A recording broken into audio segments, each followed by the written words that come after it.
사랑하는 성도 여러분, 우리 아버지 하나님과 주 예수 그리스도로부터 오는 은혜와 평강이 여러분 모두에게 함께하기를 기도합니다.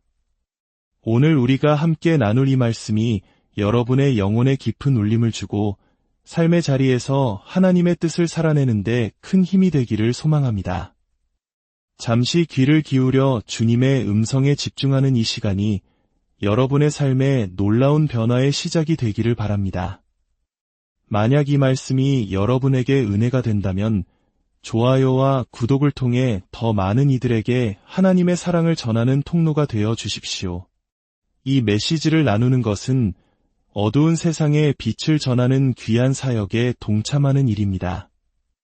여러분의 작은 손길 하나하나를 통해 하나님의 나라가 확장될 것을 믿으며 여러분과 여러분의 가정 위에 하나님의 크신 축복이 넘치시기를 간절히 축원합니다.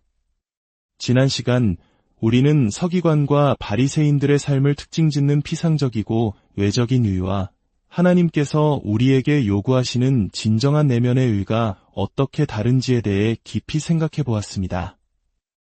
오늘은 우리의 신앙 여정에서 마주하는 영적 싸움에 대해 조금 더 깊이 들어가 보고자 합니다.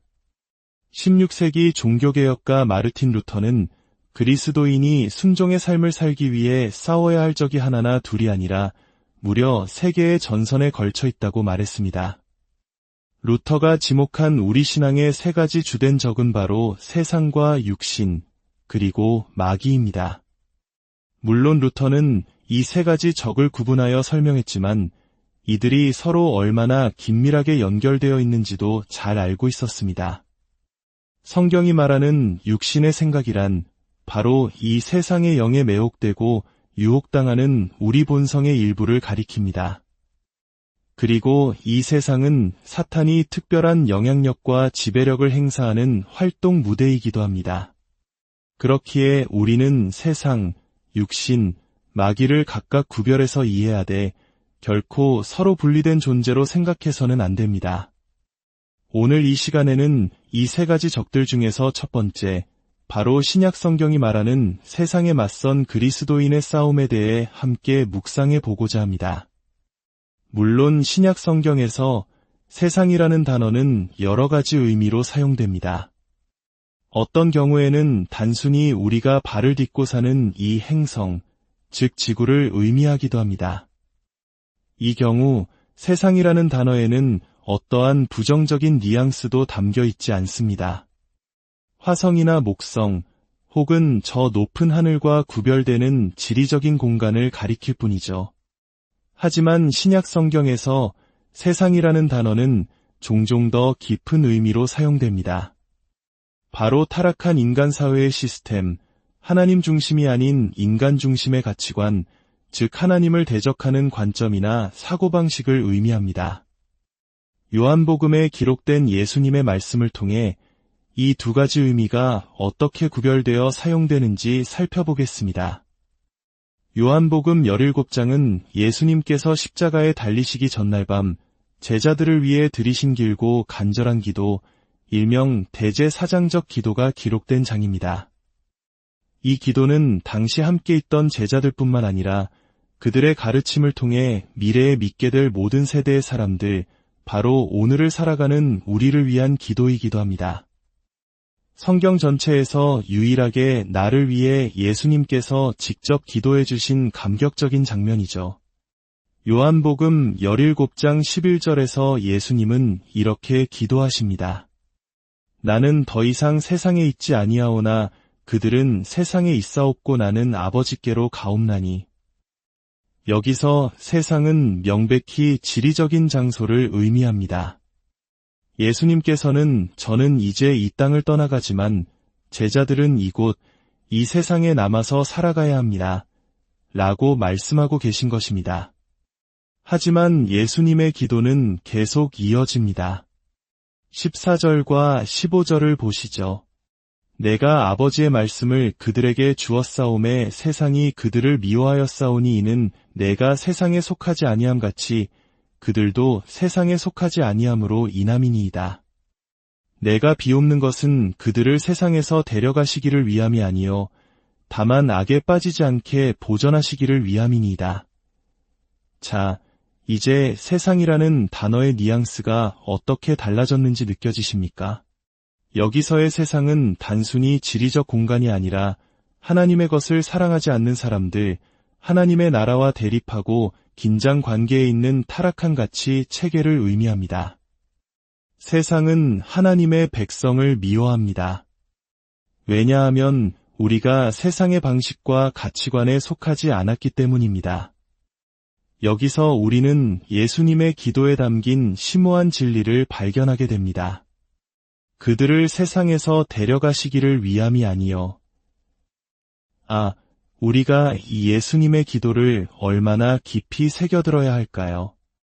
기독교 역사 속에서 수많은 신앙 공동체들은 세속적인 것들로부터 자신을 순결하게 지키기 위해 세상과 완전히 담을 쌓고 고립의 길을 택하려는 유혹에 빠지고 했습니다.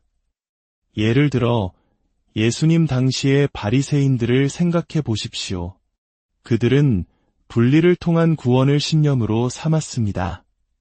그들이 예수님께 그토록 분노했던 이유 중 하나는 예수님께서 세리와 죄인들과 어울리며 스스로를 더럽힌다고 생각했기 때문입니다. 그들은 자신들의 거룩함을 지키기 위해 죄인들과의 접촉을 극도로 꺼렸습니다. 한 번은 제가 아는 성공회 신부님과 길을 걷고 있었습니다. 그분은 사제 서품을 받은 것에 대해 상당한 자부심을 가지고 계셨죠. 그때 남루한 옷차림의 얼굴에는 아이스크림이 잔뜩 묻은 거리의 작은 아이 하나가 다가와 그 신부님의 소매를 잡아 끌었습니다. 무언가를 팔려는 아이였죠. 그러자 신부님은 갑자기 돌아서며 아이의 손을 거칠게 뿌리치고는 소리쳤습니다. 감히 어디 하나님의 사제팔에 손을 대느냐. 그 순간 저는 그 자리에 멈춰서서 그 신부님을 바라보며 마음속으로 외치고 싶었습니다. 어떻게 사제의 팔이 한 인간의 손길이 닿을 수 없는 신성한 것이라도 되는 양 행동하십니까? 만약 예수님이셨다면 그 더러운 아이를 끌어안아 주셨을 겁니다. 예수님은 결코 세상으로부터의 극단적인 분리를 통해 하나님의 구원 사역의 중심이 되는 이 세상을 경멸하는 태도를 취하지 않으셨습니다. 또 다른 예로 에세네파가 있습니다. 사해사본을 통해 알려진 이들은 메시아의 오심을 순결하게 준비하기 위해 문명세계를 떠나 사해 근처 동굴에서 철저히 고립된 공동체 생활을 했습니다. 그러나 그들이 세상 밖 동굴에 숨어 자신들의 순결을 지키는 데 몰두하는 동안 정작 메시아께서는 세상을 구원하시기 위해 세상 속으로 오셨고 그들은 그분을 놓치고 말았습니다. 예수님은 우리가 세상을 떠나 수도원으로 들어가기를 원치 않으셨습니다.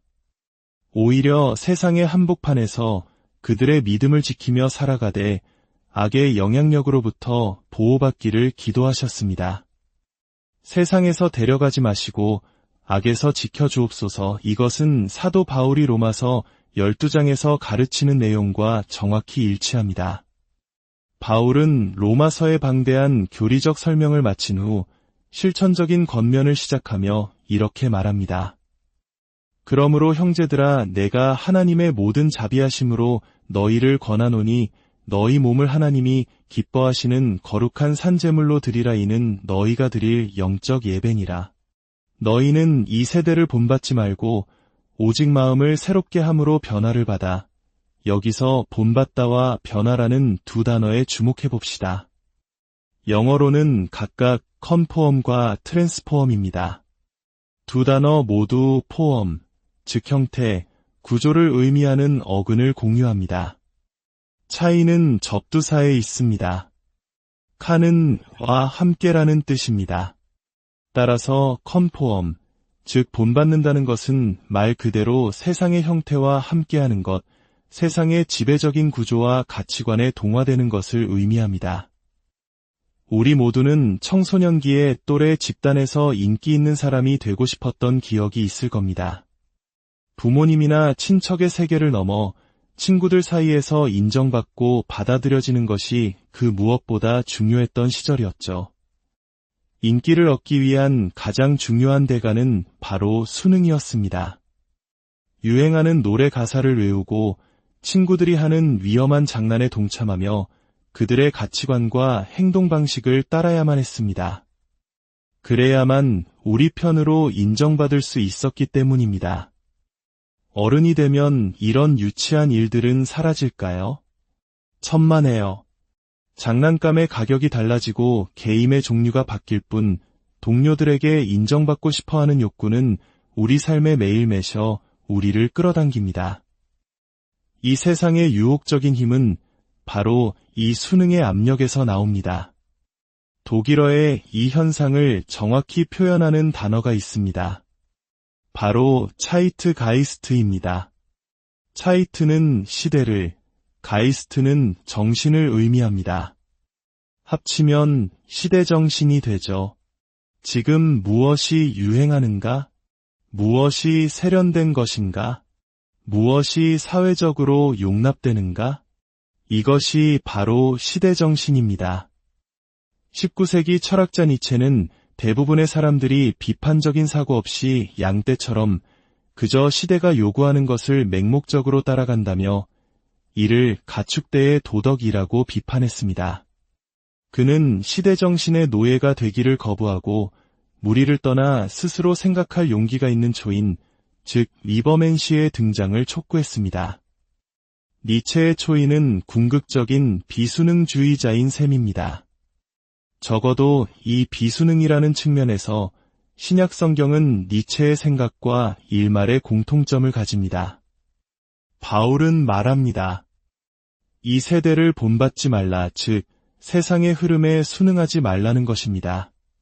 그런데 많은 그리스도인들이 이 구절을 오해합니다. 그들은 하나님이 원하시는 것이 단순히 비수능 그 자체라고 생각합니다. 그래서 세상 사람들과 다르게 보이기 위해 인위적인 규칙들을 만들어냅니다.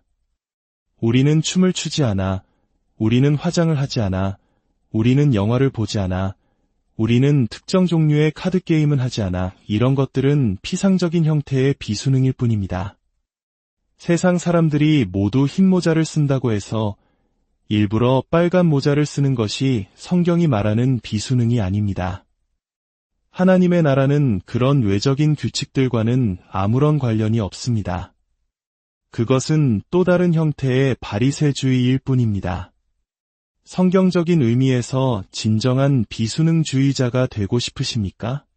그렇다면 당신의 말을 신뢰할 수 있는 사람이 되십시오. 금전적인 손해를 보더라도 옳은 일을 하는 사람이 되십시오. 원수를 사랑하고 당신을 핍박하는 자를 위해 기도하는 사람이 되십시오. 그것이 세상을 놀라게 하는 진정한 다름입니다. 바울의 권면은 본받지 말라에서 끝나지 않습니다.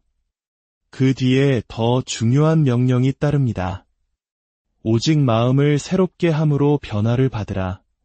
우리는 단순히 비수능하는 자가 아니라 변화되는 자로 부름받았습니다. 변화의 접두사 트렌즈는 넘어서 초월하여라는 의미를 갖습니다. 이것은 현재 세상의 구조와 기준을 뛰어넘는 것을 의미합니다. 그리스도인이 된다는 것은 세상이 제시하는 기준을 뛰어넘는 탁월함으로의 부르심입니다.